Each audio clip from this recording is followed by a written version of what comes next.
వీడు చాలా తెలివైన కిల్లర్. లక్షలాది మంది సాక్షుల ముందు ఆత్మహత్య అని అనిపించేలా ఈ హత్య చేశాడు. ఆ కిల్లర్ ప్లానింగ్ కరెక్ట్గా ఉండుంటే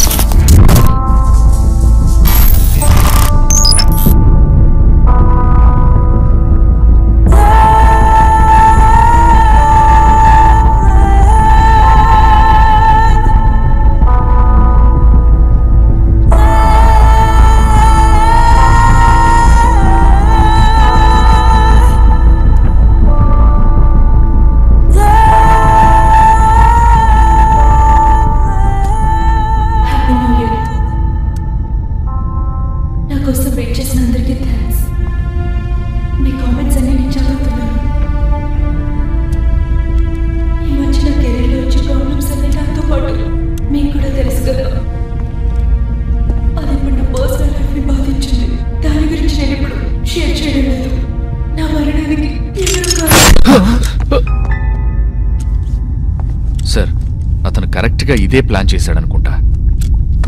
కానీ అతను అనుకున్న ప్లాను ఎక్కడో డిస్టర్బ్ అయి ఉండాలి. ఇక మీదట ఈ హత్య కేసులో ట్విస్ట్. అందరూ చెప్పేటట్టు ఆ దేవుడే సాక్ష్యం.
చనిపోయిన తర్వాత మన బాడీ గట్టిపడిపోతుంది కదా, ఆ స్థాయినే ట్రిగర్ మోటిస్ అంటారు. ఈ ప్రక్రియలో మొదట బాడీలోని చిన్న పార్ట్సే గట్టిపడతాయి. కంటి రెప్పలు, మెడ, మొహం ఇవన్నీ. కానీ చేతికున్న మజిల్ గట్టిపడడానికి 2 నుంచి 4 గంటల సమయం పడుతుంది. 18 నుంచి 24 గంటల సమయం పడుతుంది ఈ బాడీ మొత్తం గట్టిపడడానికి.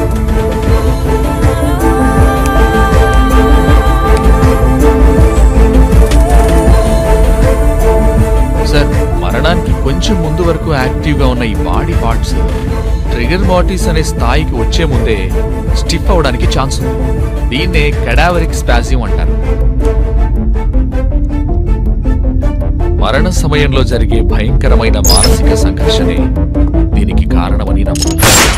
ఈ పార్ట్స్ అన్ని సెకండ్స్ లోనే స్టిఫ్ అయిపోతాయి. ట్రిగర్ మోటిస్ అనే స్థాయికి వచ్చేంత వరకు ఇది కంటిన్యూ అవుతూ ఉంటుంది. ఇక్కడ కూడా ఇదే జరిగిందేమో అనిపిస్తుంది సార్. అయ్యుండొచ్చు సార్. డయానా మేడం ఆల్రెడీ చాలా టెన్షన్ లో ఉంది. కిల్లర్ కావాలంటే తన బలాన్ని ఉపయోగించి తన చేతి నుంచి విడిపించుకోవచ్చు. కానీ ఇక్కడ ఇలాంటి సిచ్యువేషన్ లో